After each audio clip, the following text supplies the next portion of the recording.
नमस्कार दोस्तों, स्वागत है आप सभी को उपकार क्लासेज में। अगर आपकी एएलपी की एग्जाम है 13 फरवरी से, तो ये क्लास आपके लिए 100% मस्ट क्लास है।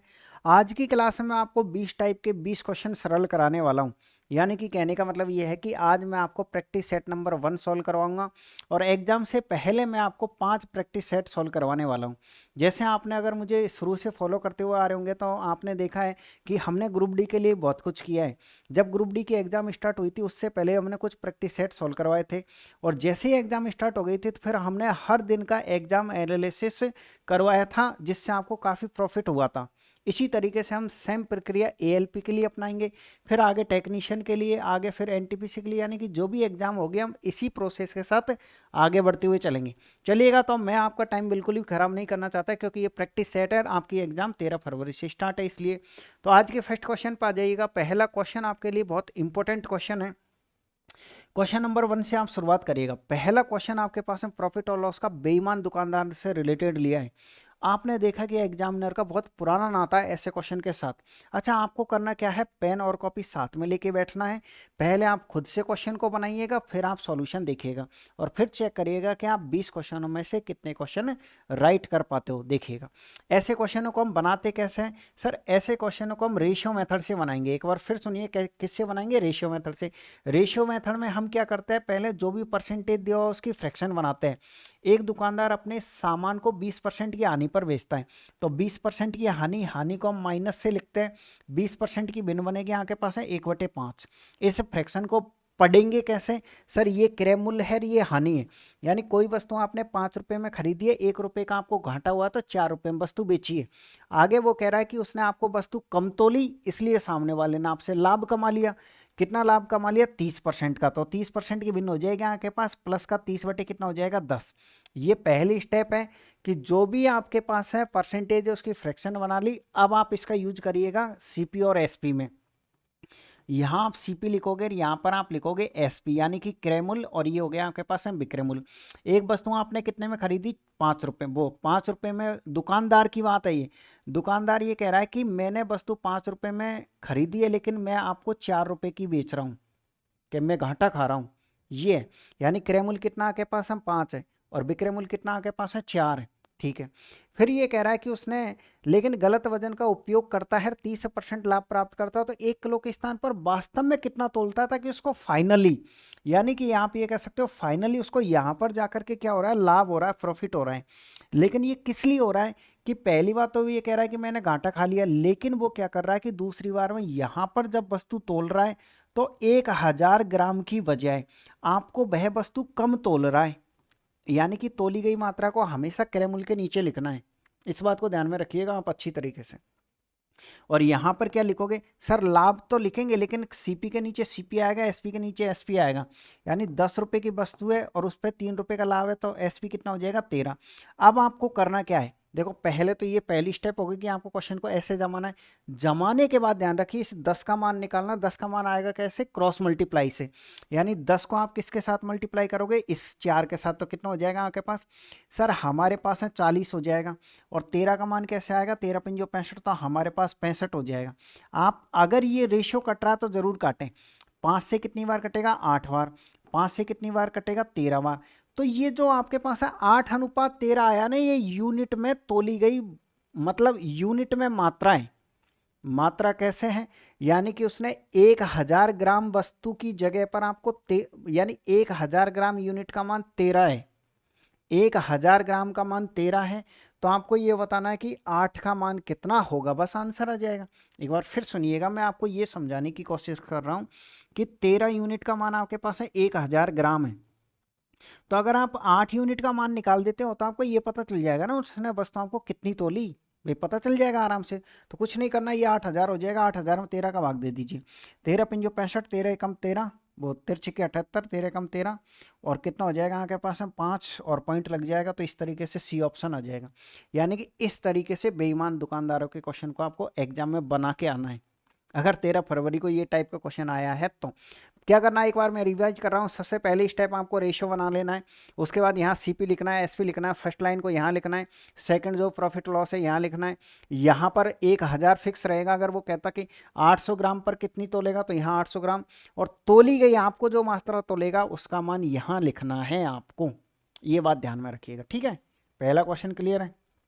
चलिएगा हम रिवाइज करते हैं क्वेश्चन नंबर 2 की। घातांक करणी का क्वेश्चन है, शानदार क्वेश्चन है। आपके पास है क्या है, 7 × 11 × 13 सबकी पावर -8 है। इसका सरलतम रूप बताइएगा, सिंप्लीफाइड आप इसको करिए। एक बात हमेशा ध्यान रखिएगा कि जब भी पावर ऊपर नीचे जाती है, यानी कि अंश से हर में और हर से अंश में जाती है, तो उनकी घाते के निशान चेंज हो जाते हैं। मैंने क्या कहा, आप ध्यान से सुनिएगा। जब भी पावर को हम ऊपर नीचे लेके जाते हैं तो उनके निशान चेंज हो जाते हैं। कैसे, जैसे मान लीजिए कि ये आपके पास में कोई क्वेश्चन है। क्वेश्चन क्या है, 5 की पावर -2 है।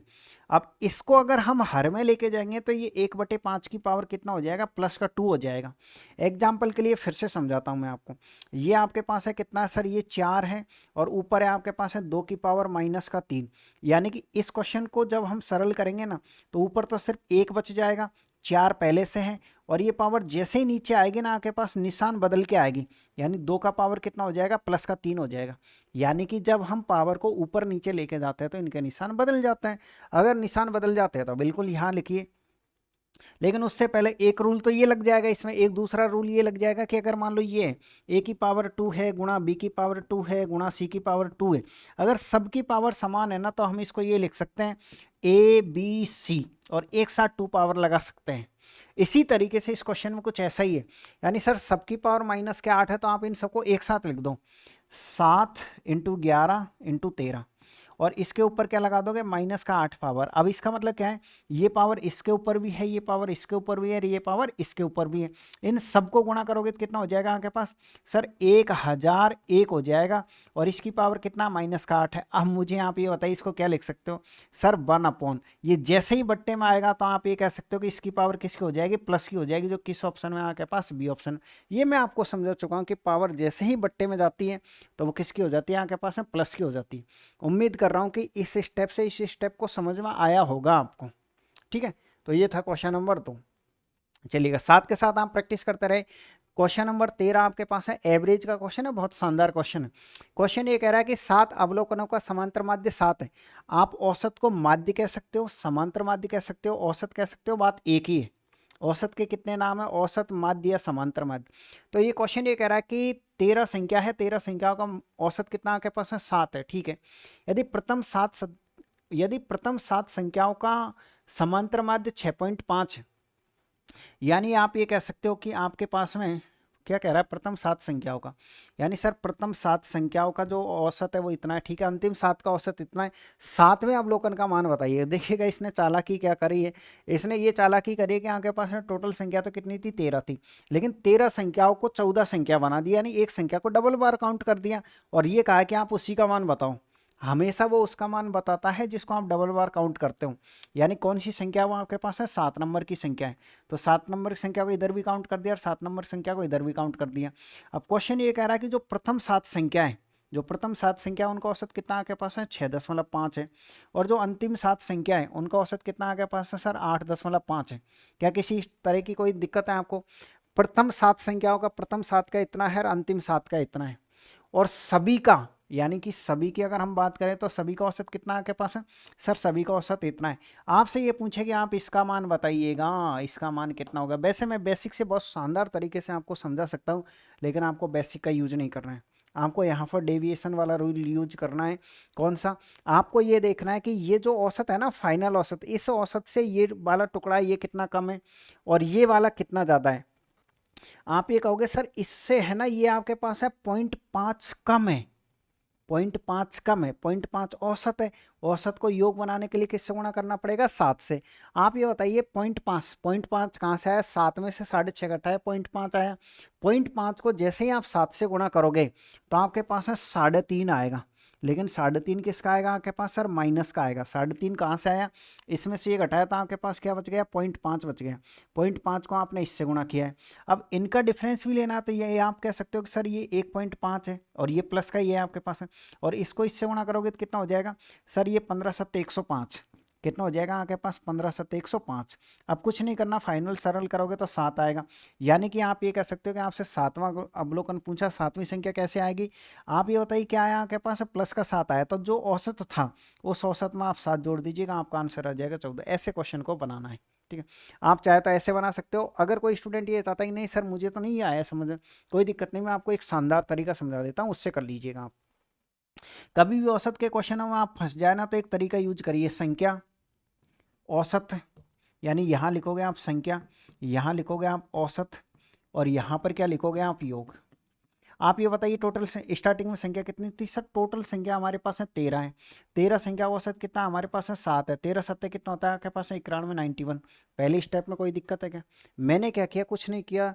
स्टार्टिंग की लाइन ये थी कि सर 13 संख्या का औसत 7 है, ठीक है, तो योग कितना हो जाएगा 91 हो जाएगा। अब क्वेश्चन ये कह रहा है कि इनमें से जो प्रथम 7 संख्या है ना, उनका औसत कितना है आपके पास, सर उनका औसत आपके पास है इतना है। और जो अंतिम 7 संख्या है ना, उनका औसत कितना आपके पास है इतना है। कितना है आपके पास है सर, अंतिम का आपके पास है इतना है, 8.5 है। आपसे ये पूछा कि जो डबल बार रिपीट करिए ना वो संख्या बताओ। वो संख्या कैसे आएगी, इन दोनों को जोड़ करके अगर हम इसे घटा देते हैं तो सर हमारे पास वो संख्या आ जाएगी जिसका नाम क्या है, 7वीं संख्या है। लेकिन इसका मान कहाँ से आएगा, पहले तो हम योग निकालेंगे अभी तो। इसको आप इससे गुणा करिए, सर 7 पंजो 35 का 5, हासिल की 3, 42 और 3 कितना हो जाएगा 45। 7 पंजो 35 को 5 और 56 और 3 59। यानी कि हम ये कह सकते हैं सर इन दोनों को जोड़ करके रिस्क आपको घटाना पड़ेगा। जैसे ही हम इन दोनों को जोड़ते हैं तो 5 और 5 10, हासिल की 1, कितना हो रहा है हमारे पास 105 हो रहा है। इन दोनों को जोड़ने पर कितना हो रहा है 105 और माइनस 91। तो आप बताइए आंसर 14 आया कि नहीं आया। आप चाहे तो बेसिक से जा सकते हो, बेसिक थोड़ा अच्छे से समझ में आ जाता है, बाकी टाइमिंग आपको इसमें ज़्यादा लगेगी। संख्या औसत और योग, योग का फॉर्मूला होता है इन दोनों को गुणा करते हैं, तो इसलिए योग आया वहां, ठीक है। 7 संख्या का औसत इतना, योग आ गया, औसत इतना, योग आ गया। हमने क्या किया, इन दोनों को जोड़ के 91 घटा दिया, इतना आ गया। उम्मीद कर रहा हूं कि क्वेश्चन आपको दोनों तरीके से समझ में आया होगा। औसत का ध्यान में रखिएगा, एक क्वेश्चन इंपॉर्टेंट क्वेश्चन आता है एग्जाम में। चलिएगा आगे आइएगा, फिर से लेस एम ऐसे का एक और शानदार टाइप का क्वेश्चन है। ये टाइप भी आपको जरूर पता होना चाहिए, बहुत इजी टाइप है। दो संख्याओं का मैसेल ऐसे इतना है, एक संख्या इतनी है, दूसरी संख्या कितनी है। आपको पता है कौन सा तरीका यूज करते हैं ऐसे क्वेश्चनों में। सर पहली संख्या, अगर आप ये कहोगे कि सर आपकी थोड़ी सी स्पीड ज़्यादा है, तो मैं आपसे ये कहूँगा ये प्रैक्टिस चल रही है, ध्यान में रखिए, प्रैक्टिस में थोड़ी सी स्पीड आपको बना के ही रखनी पड़ेगी। पहली संख्या इंटू दूसरी संख्या बराबर सर लेस इंटू में से होता है। पहली संख्या कितनी है आपके पास है 245 है, और दूसरी संख्या कितनी है आपके पास है सर, दूसरी संख्या ही तो निकालनी है। लेसे की जगह लेसर, मैसे की जगह मैसे। लेसे कितना आपके पास है 490 है, मैसे कितना आपके पास है 49 है। कुछ नहीं करना, इससे कितनी बार कट रहा है 2 बार, तो सेकंड संख्या कितनी हो जाएगी आपके पास है 98। किस ऑप्शन में आपके पास है, ए ऑप्शन एकदम राइट आंसर होगा। चलिए बढ़िएगा क्वेश्चन नंबर 5 पर। 3520 रुपये मूल्य की एक दर्जन जोड़ी जींस 35% के डिस्काउंट पर है, 572 रुपये में कितनी जोड़ी जींस खरीदी जा सकती है। बहुत शानदार क्वेश्चन है, बहुत मस्त क्वेश्चन है। आपको पहले एक जींस की कीमत निकालनी पड़ेगी। एक जींस की कीमत आएगी कैसे, एक जींस की कीमत ऐसे आएगी हमारे पास है, यानी आप ये कह सकते हो सर एक दर्जन का मतलब कितना होता है 12। जो 12 जोड़ी आपके पास है जींस है ना, यानी 12 जींसों की जो कीमत है वो कितनी आपके पास है 3520 है। लेकिन ये आपको 35% के डिस्काउंट पर अवेलेबल है। 35% का डिस्काउंट यानी कि 35 बटे कितना करोगे 100, बोलते जाओ मेरे साथ, 1 0 से 1 0। 5 से काटो कितनी बार 13 बार, 5 से कितनी बार 2 बार, 4 से काट दीजिए कितनी बार 8 बार, 8 बार, 4 से कितनी बार 3 बार, 2 से काट दीजिए कितनी बार 44 बार। आप इनको मल्टीप्लाई कर दीजिए, 13 चक्कू 52, 52 57 बटे 3। तो ये जो 57 बटे 3 है ना, ये एक जींस की कीमत है, यानी एक जींस इतने रुपए की पड़ती है। आपको ये बताना है 572 में कितनी जींस खरीदी जा सकती है, यानी जींस की आपसे संख्या पूछी है। यानी टोटल रुपए कितने आपके पास है सर, हमारे पास 572 रुपये। एक जींस कितने की आती है 572 बटे 3 की आती है, तो 3 पलट के कहाँ चल जाएगा, ऊपर चल जाएगा। इससे ये करते ही तो आंसर कितना हो जाएगा सर, हम 3 जींस खरीद सकते हैं।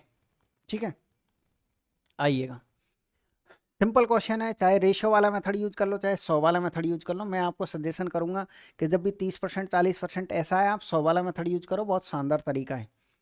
एक आयत की लंबाई 30% बढ़ जाती है तो 130 बटे कितना करोगे आप 100। चौड़ाई 30% कम हो जाती है तो 70 बटे कितना करोगे आप 100। 2 जीरो से आपके पास 2 जीरो खत्म हो जाएगी, 91/100। एक 100 को बिल्कुल भी नहीं काटना आपको, यानी कि पहले जो क्षेत्रफल 100 था वो 91 रह गया, 9% क्या हो गया, डिक्रीज हो गया, कमी हो गई। कोई दिक्कत नहीं आई होगी। चलिए क्वेश्चन नंबर 7 को पढ़ लीजिएगा। अच्छा क्वेश्चन है, बहुत बेस्ट क्वेश्चन है। दिया गया है एक्स का मान भी दिया है, वाई का मान दिया है, X square plus Y square का आपसे मान पूछना चाह रहा है। कुछ नहीं करना, बस आप इसका वर्क करके और इसका वर्क करके दोनों को जोड़ दीजिए, आंसर आ जाएगा। बहुत इजी क्वेश्चन है। अब देखिए थोड़ा वर्क करना सीख लीजिएगा। ये तो कन्फर्म है सर कि हमको इसका भी वर्क करना पड़ेगा और इसका भी वर्क करना पड़ेगा, तो किसी एक का हम वर्क कर लेते हैं, क्योंकि भाई ALP की एग्जाम दे रहे हो आप, A+V का होल स्क्वायर तो खोल ही सकते हो, A+V का होल स्क्वायर या फिर A-V का होल स्क्वायर। कैसे खोलते हैं हम A-V का होल स्क्वायर, देखिएगा सर। सबसे पहले हम A स्क्वायर लिखेंगे, तो A स्क्वायर 3 का स्क्वायर कितना हो जाएगा, 9, प्लस लिखेंगे हम B स्क्वायर। आप बताइए √5 का जब हम स्क्वायर करेंगे तो कितना आएगा सर, √5 का स्क्वायर आता है आपके पास है 5, माइनस का 2, A की जगह 3 और B की जगह कितना रखेंगे हम, √5 लिखेंगे सर। तो ये कितना हो जाएगा 14, 14 माइनस कितना हो जाएगा 6√5। तो ये हमने किसी एक कोष्टक को खोल लिया है। आप ये बताइए इसमें फर्क क्या है, पहले का सॉल्यूशन क्या आएगा सर, पहले का आएगा 14 प्लस 6√15 और दूसरे का क्या आएगा, देखो बीच में तो प्लस का निशान नहीं है, दूसरे का आएगा 14 माइनस 6√15, नहीं सॉरी 5 है। इससे आपके पास ये कट जाएगा 14 14 28, किस ऑप्शन में आपके पास, ए ऑप्शन में। ठीक है ना भाई। अगर आपके दिमाग में ये आ रहा है कि ये कहाँ से है, अरे तो भाई ये प्लस का निशान है ना, तो यहाँ प्लस आ गया और ये माइनस है तो ये माइनस आ गया। एक बार मैंने आपको खोलना सिखा दिया कि हम इस तरीके से कोई भी फॉर्मूला खोलते हैं। चलिएगा आइएगा क्वेश्चन नंबर 8 पे, शानदार क्वेश्चन है, आराम से पढ़ लीजिए। क्वेश्चन क्या है आपके पास, एक अस्पताल में डॉक्टरों की संख्या नर्सों की संख्या के बीच का अनुपात इतना है। अस्पताल में 12 नए डॉक्टर आ गए और 24 नर्स छोड़ के चली गई, तो इनके बीच का अनुपात इतना हो गया। अस्पताल से के और अधिक नर्सों के इस्तीफे के बाद में अनुपात इतना हो जाता है। आपको बताना है कि के का मान कितना होगा। बहुत शानदार क्वेश्चन है।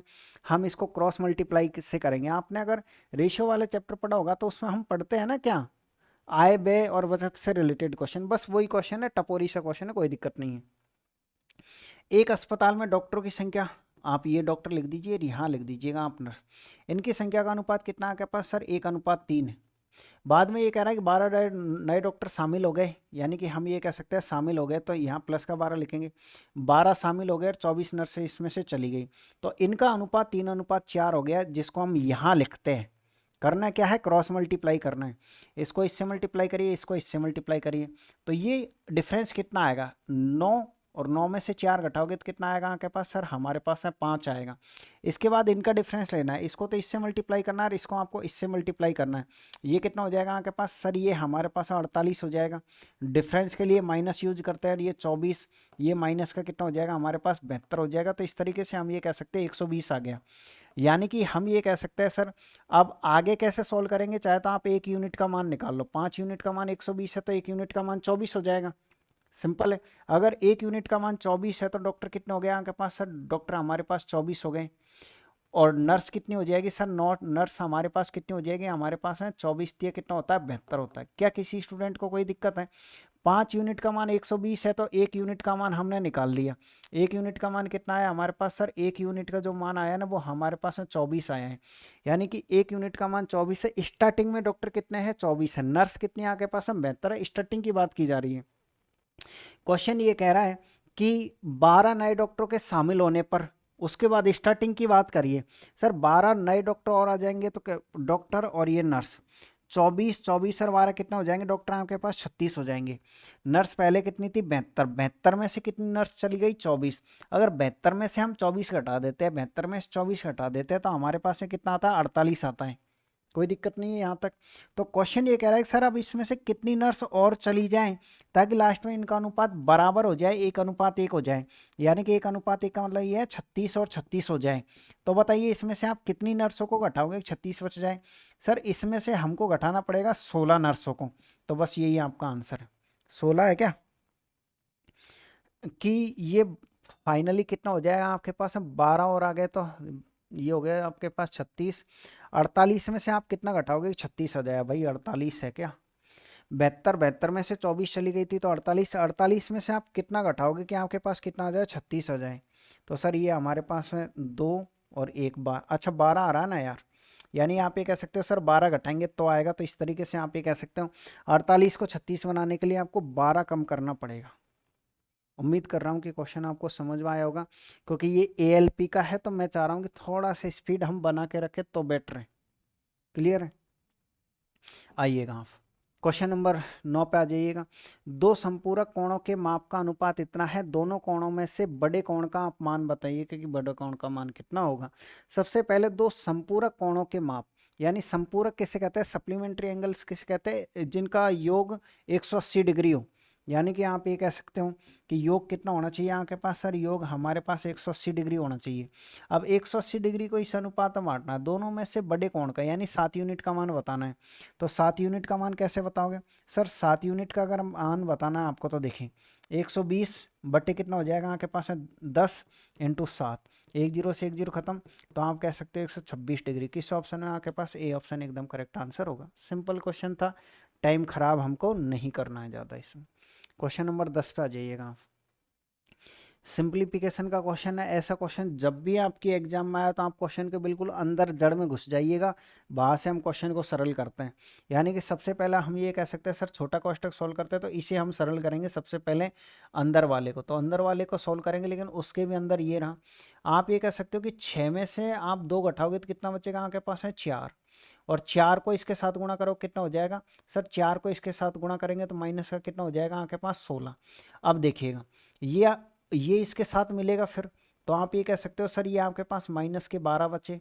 अभी आप ये इसके साथ मिलाओगे तो माइनस का कितना बचा आपके पास है 8, और ये माइनस का 8 किसके साथ गुणा होगा आपके पास? इसके साथ गुणा होगा, कितना हो जाएगा आपके पास सर? ये हो जाएगा आपके पास माइनस का 40। अब माइनस का 40 है आपके पास, ये इसके साथ जुड़ेगा तो कितना हो जाएगा आपके पास? माइनस का 36। माइनस के 36 को देखिए अभी आपके पास है ये रहा माइनस का 18 है, तो माइनस के 36 और माइनस के 18 कितना हो जाएंगे आपके पास? माइनस के 54। अब आपको लग रहा है कि 54 के पीछे क्या है? भाग है, यानी भाग किसका देना पड़ेगा? 6 का। जैसे ही हम 6 का भाग इसमें देते हैं तो कितना आता है आपके पास सर? माइनस का 9।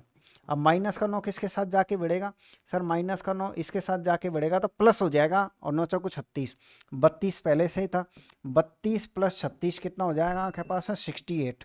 किस ऑप्शन में है आपके पास सर? बी ऑप्शन एकदम राइट आंसर है। उम्मीद कर रहा हूँ कि किस तरीके से हमने क्या किया है, एक बार क्लास को वापस आप रिवाइज करके ज़रूर देखिएगा। मैंने कहा ना मैं प्रैक्टिस सेट है, मैं थोड़ा स्पीड में सॉल्व करवाऊंगा इसको। पहला प्रैक्टिस सेट है, अगर फिर आपको लग रहा है कि स्पीड स्लो है तेज है, आप कमेंट जरूर करिए, मैं आपको वापस अगला प्रैक्टिस सेट में स्पीड अपन स्लो कर लेंगे। समीर किसी कार्य को 6 दिन में कर सकता है जबकि तनवीर उसे 8 दिन में कर सकता है। यानी हम ये कह सकते हैं समीर किसी काम को कितने दिन में कर सकता है? 6 दिन में, और तनवीर उसी काम को कितने दिन में कर सकता है? 8 दिन में। और तीनों मिलके यानी समीर, तनवीर और अमीर तीनों मिलकर के उस काम को कितने दिन में कर सकते हैं? 3 दिन में। आपको पता है ऐसे क्वेश्चन को हम सरल कैसे करते हैं? सबसे पहले हम इनका एलसीएम लेते हैं ताकि टोटल काम आ सके। इनका एलसीएम कितना आएगा आपके पास सर? हमारे पास 24 आ जाएगा। फिर हम इनकी कार्य क्षमता निकालते हैं, इसका भाग इसमें कितनी बार? 4 बार, इसका भाग इसमें कितनी बार? 3 बार, इसका भाग कितनी बार? 8 बार। यानी हम ये कह सकते हैं कि देखिएगा आपको अमीर की अगर कार्य क्षमता निकालनी है, क्योंकि निकालनी पड़ेगी, क्वेश्चन ये कह रहा है यदि कार्य के लिए कुल 2400 का भुगतान किया गया है तो अमीर को कितने रुपए का योगदान किया गया है। यानी कि इसकी जितनी कार्य क्षमता होगी, ये जितना काम करेगा ना इसको इतने रुपए मिलेंगे। अमीर को कितने रुपए मिलेंगे? जितना वह काम करेगा उतने ही रुपए मिलेंगे। तो हम ये कह सकते हैं सर हम क्या करेंगे, यहाँ पे इसके लिख दीजिए 4, इसके लिख दीजिए 3, और आमिर की जगह आपके पास आमिर आ जाएगा। तो यहाँ लिख दीजिएगा आप कितना, इसकी एफिशिएंसी कितनी है 4, इसकी कितनी है 3, और प्लस आमिर, और सबकी कितनी आपके पास है 8 है। तो ये 7 हो जाएगा, 7 इधर जाते ही माइनस का, तो इसकी एफिशिएंसी 1 आ जाएगी। यानी आप ये कह सकते हो इसकी जो एफिशिएंसी है ना वो कितनी है सर? टोटल एफिशिएंसी में से इसकी एफिशिएंसी 1 है। सबकी टोटल कितनी है? 8 है, 8 में से इसकी 1 है, तो इसको जो मजदूरी मिलेगी ना वो 1/8 ही मिलेगी। यानी 2400 का कितना मिलेगा इसको? 1/8। तो कितना हो जाएगा आपके पास है 300 रुपये। बस इसको 300 रुपये दे दीजिएगा, इसका काम खत्म है। ऐसे करना है क्वेश्चन को सॉल्व। जो भी टोटल राशि है वो इनके एफिशिएंसी के फॉर्मेट में हमेशा बढ़ती है, ध्यान में रखिएगा। आप अगले क्वेश्चन पे फिर से आ जाइएगा। एक रेलगाड़ी ए से बी तक 40 की स्पीड से जाती है और बी से ए तक 10 की स्पीड से आती है। कभी भी ध्यान रखना है ऐसा कोई क्वेश्चन आए कि रेलगाड़ी ए से बी तक ही जाती है, यानी कि जब वह जाती है तो एक्स की स्पीड है, जाते टाइम स्पीड कितनी है एक्स, और आते टाइम स्पीड कितनी है बाई, और आपसे ये पूछा जाए कि आप औसत स्पीड बताओ, यानी कि औसत चाल बताओ, यानी कि वो जितना जाती है उतना ही अगर आती है ना तो औसत स्पीड होती है 2xy upon x plus Y. जो भी पीछे यूनिट आप लिखोगे वो यहाँ आ जाएगी। अगर कोई ट्रेन ए से बी तक जाती है और बी से ए तक ही आती है तो आप 2xy upon x plus Y लगाओगे। अगर कोई ट्रेन ए से बी तक जाती है और बी से फिर सी की ओर चली जाती है तो कुल दूरी बटे कुल समय लगाओगे, औसत चाल के लिए ध्यान में रखिएगा। ठीक है भाई। अब आप ये कह सकते हो सर ए से बी तक यानी पहली स्पीड कितनी है आपके पास, ये 2 तो फिक्स है आपके पास। एक्स का मतलब पहली स्पीड, बाई का मतलब आपके पास है दूसरी स्पीड, और दोनों को आप जोड़ोगे कितना हो जाएगा आपके पास 50 हो जाएगा। एक जीरो खा जाएगी। इससे कितनी बार 8 बार, 8 दूनी का कितना हो जाएगा 16 किलोमीटर पर आवर। अब यूनिट लिखो तो लिख दो, नहीं तो कोई कक्षा 9-10 का पेपर तो अपन दे नहीं रहे। तो सी ऑप्शन में आपको ये करेक्ट देखने को मिलेगा। आप आइए क्वेश्चन नंबर 13 पर। ये देखिए ऐसे क्वेश्चन ग्रुप डी में भी खूब आए बहुलकों के और बहुलक और माध्यिकाओं के, तो इनको आप जरूर पढ़ करके जाइएगा। क्वेश्चन ये कह रहा है कि आप ये बताइए इसका बहुलक कितना है। बहुलक का मतलब जानते हो, जो संख्या सबसे ज़्यादा बार रिपीट होती है वो इसका बहुलक कहलाता है। अब ऐसा तो आप करोगे नहीं कि आप ये देखोगे ये कितनी कितनी बार आए, आप ऑप्शन से देखो कि 6 कितनी बार है। जैसे ये पहला ऑप्शन 6 है तो 6 कितनी बार है, 1 बार, 2 बार और 3 बार, 4 बार। सर ये 4 बार है तो लिख दीजिए आप।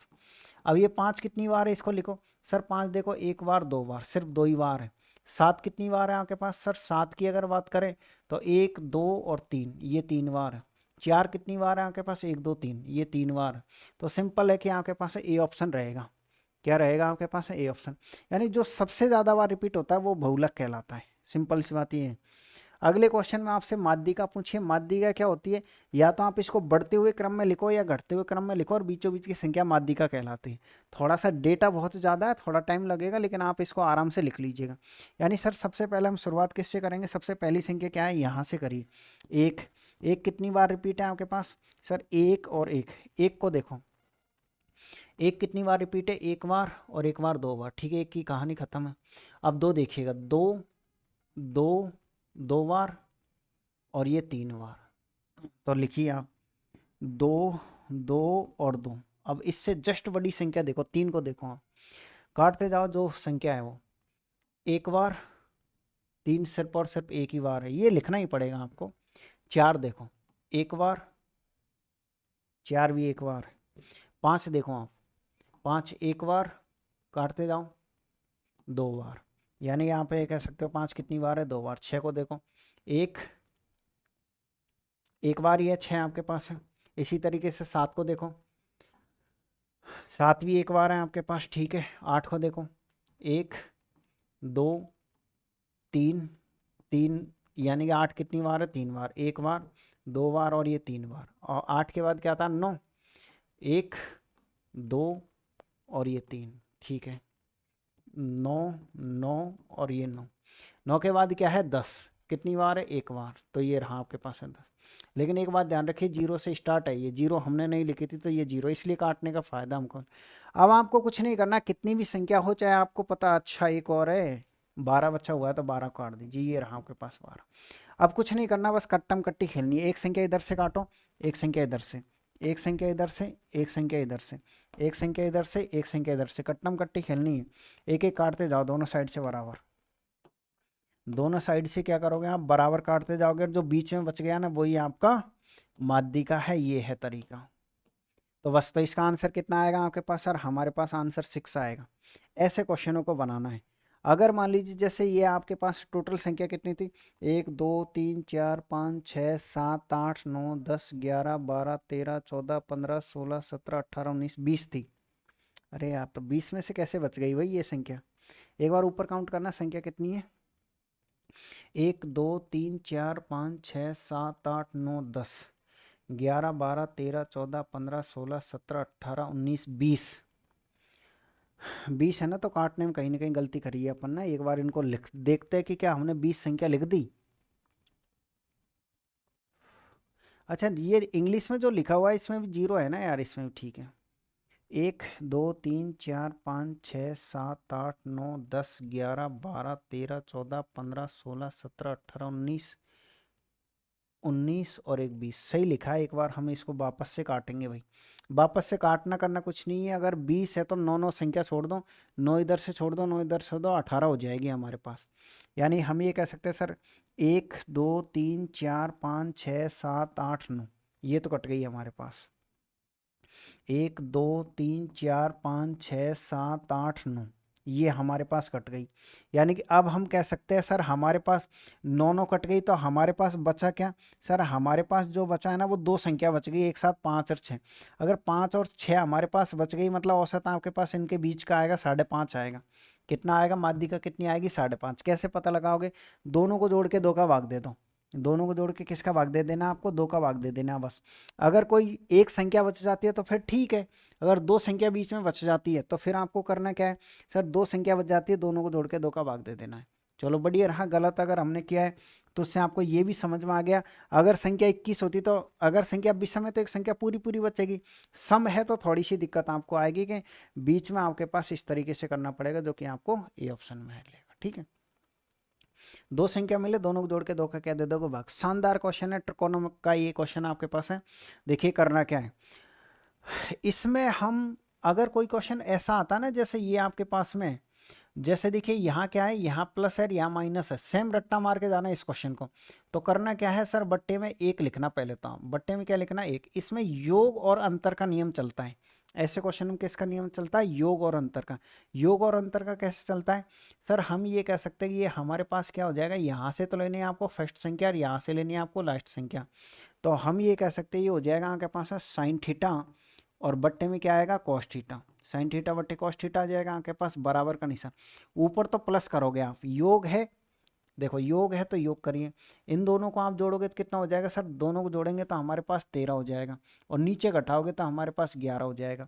आपने नॉर्मल से ट्रिकोनोमेट्री अगर पढ़ा है, ट्रिकोनोमेट्री नॉर्मल से पढ़ा है, तो एक फॉर्मूला आपने जरूर पढ़ा होगा कि साइन थीटा बटे कॉस थीटा बराबर क्या होता है? आपके पास है टेन थीटा होता है सर।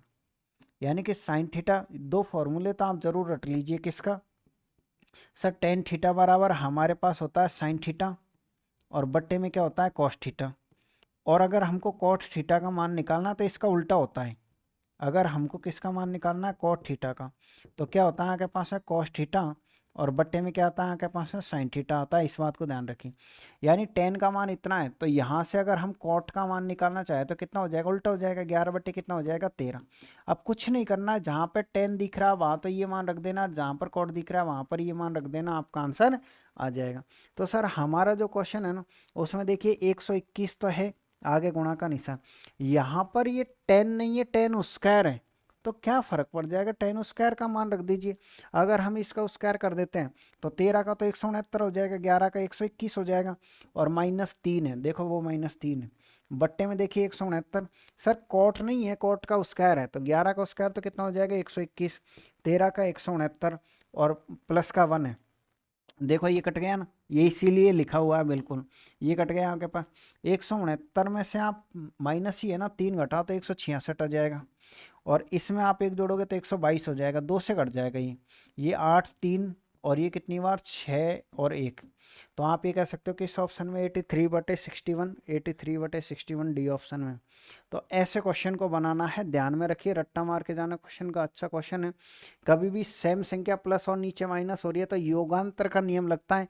यानी कि हम बट्टे में जो भी संख्या है, अगर मान लो पहले से लिखी हुई है तो ठीक है, नहीं तो एक तो रहता ही है। तो हम ये कह सकते हैं पहले संख्या को जोड़ेंगे फिर घटाएंगे। साइन थीटा बटे के टेस्ट, साइन थीटा बटे कॉस्ट, वो सॉरी, साइन बटे कॉस क्या होता है आपके पास? 10 होता है। 10 का उल्टा क्या होता है आपके पास? कॉट होता है। चलिएगा अगले क्वेश्चन पे आइएगा। क्वेश्चन नंबर 16 देख लीजिएगा। ये है आपके पास है एक्स वाई जेड का मान इतना, तो इसका मान कितना होगा?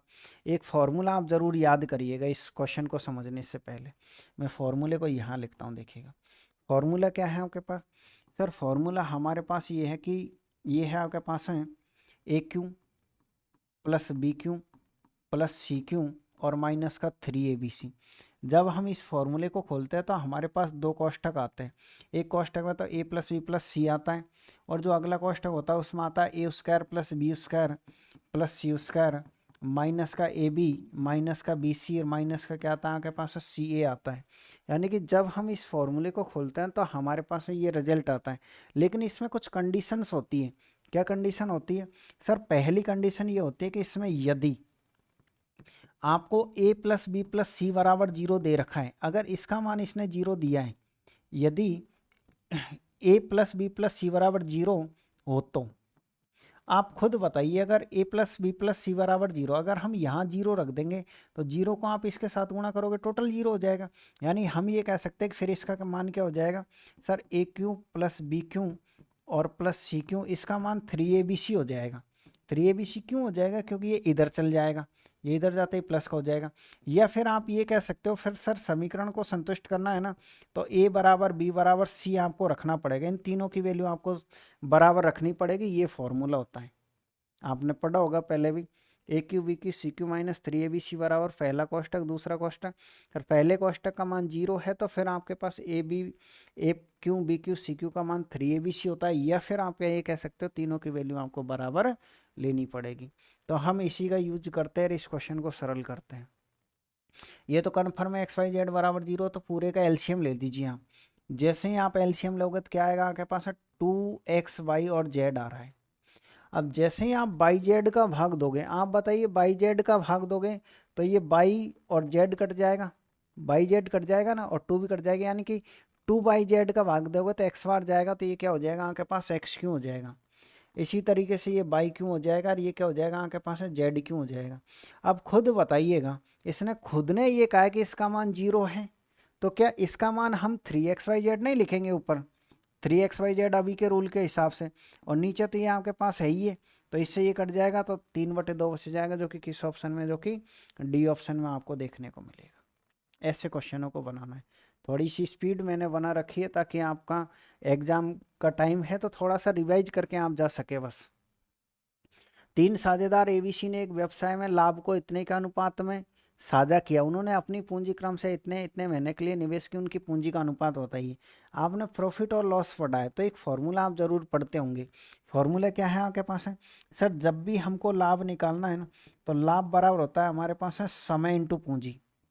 लाभ बराबर क्या होता है हमारे पास? है समय इंटू पूंजी। लेकिन इस क्वेश्चन ने ये पूछा है कि पूंजी का अनुपात बताइए। पूंजी का अनुपात निकालना तो क्या इसके बट्टे में नहीं आएगा? बिल्कुल आएगा। तो हम ये कह सकते हैं सर, अगर कभी भी हमसे पूंजी का मान पूछे ना, तो हम लाभ में भाग दे देंगे समय का। किसका भाग दे देंगे? समय का, तो हमारे पास पूंजी आ जाएगी। अब इसमें काम यही करना है कि पूंजी का रेशियो पूछा है। किसका रेशियो पूछा है? पूंजी का। तो पूंजी का रेशियो कैसे आएगा आपके पास? देखिएगा, सबसे पहले ऊपर लाभ लिखो। लाभ कितना आपके पास है? 11 है, और 11 के नीचे समय कितना आएगा? 7, अनुपात का निशान। दूसरी बार में लाभ कितना? 13 है, 13 के नीचे समय कितना आना चाहिए? 5। तीसरी बार में लाभ कितना है आपके पास? 16, 16 के नीचे कितना आना चाहिए? 12। बस इसको सरल कर दीजिएगा, नॉर्मल सा आपका आंसर देखने को मिल जाएगा। इसमें जो भी कट रहा है उसे काट दीजिएगा। 4 से 4 बार कट जाएगा, 4 से 3 बार कट जाएगा। बेस्ट एक तरीका तो यह है कि लघुत्तम लेके लघुत्तम हटा दो। दूसरा तरीका यह है कि सर, अगर आपको जैसे 11 का मान निकालना है तो इसके अंक को छोड़ के बाकी दोनों से गुणा कर दो, तो ये कितना हो जाएगा? 11 इंटू 5 इंटू कितना हो जाएगा? 13। ये तो 11 का मान आ गया। अगर आपको 13 का मान निकालना है तो 13 खुद की संख्या को छोड़ दो बस, 7 और 3। और अगर आपको 4 का मान निकालना है, खुद की संख्या को छोड़ दो, 4 7 और कितना हो जाएगा आपके पास? 5 हो जाएगा। तो इसका गुणा कितना हो जाएगा? 15, 165। वैसे आपको सॉल्व करने की ज़रूरत नहीं है, काम इसी से चल गया आपका। देखिए 165, 273 और कितना हो जाएगा? 140 हो जाएगा। ठीक है भाई, ये आपके पास पार्टनरशिप का एक क्वेश्चन था। उम्मीद कर रहा हूँ कि आपको समझ में आया होगा। चलिएगा, एक और क्वेश्चन ये लीजिएगा। ये क्वेश्चन नंबर 18 है। क्या क्वेश्चन है? दो रेलगाड़ियां एक ही चाल से विपरीत दिशा में चल रही है। प्रत्येक रेलगाड़ी की लंबाई इतनी है तो वे एक दूसरे को 7 सेकंड में पार करती है।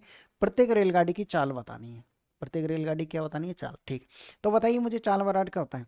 सर, चाल बराबर आपके पास है दूरी बटे समय होता है। तो चाल बराबर दूरी बटे समय। अब इसने कहा दो रेलगाड़ी एक ही चाल से विपरीत दिशा में चल रही है। ठीक है, प्रत्येक रेलगाड़ी की लंबाई तो 175 175 है। आप 175 में 175 जोड़ दीजिए, क्योंकि दो रेलगाड़ी है, ये 0 ये 5 और ये 3, यानी 350। तो सर, चाल बराबर दूरी बटे समय। समय कितना आपके पास है? 7 सेकंड है। लेकिन ये जो आंसर आएगा ना, ये मीटर प्रति सेकंड में आएगा। आपको आंसर किलोमीटर प्रति घंटे में चाहिए। भाई हमारे पास स्पीड आ गई, स्पीड बराबर होता है दूरी बटे समय, लेकिन ये स्पीड हमारे पास है किस में आई है? मीटर प्रति सेकंड में। और मीटर प्रति सेकंड को किलोमीटर में बदलने के लिए 18/5 से क्या करते हैं हम? गुणा करते हैं। 35 से 35 कट जाएगा आपके पास, तो 180 किलोमीटर पर आवर। ये 180 किलोमीटर पर आवर आपके पास है प्रत्येक रेलगाड़ी की। उसने पूछा प्रत्येक रेलगाड़ी की स्पीड, ये दोनों को मिला के आई है, तो हम ये कह सकते हैं सर प्रत्येक की स्पीड कितनी हो जाएगी, 90 किलोमीटर पर आवर, जो कि किस ऑप्शन में है, जो कि डी ऑप्शन में आपको देखने को मिलेगा। चलिएगा एक और क्वेश्चन लीजिए।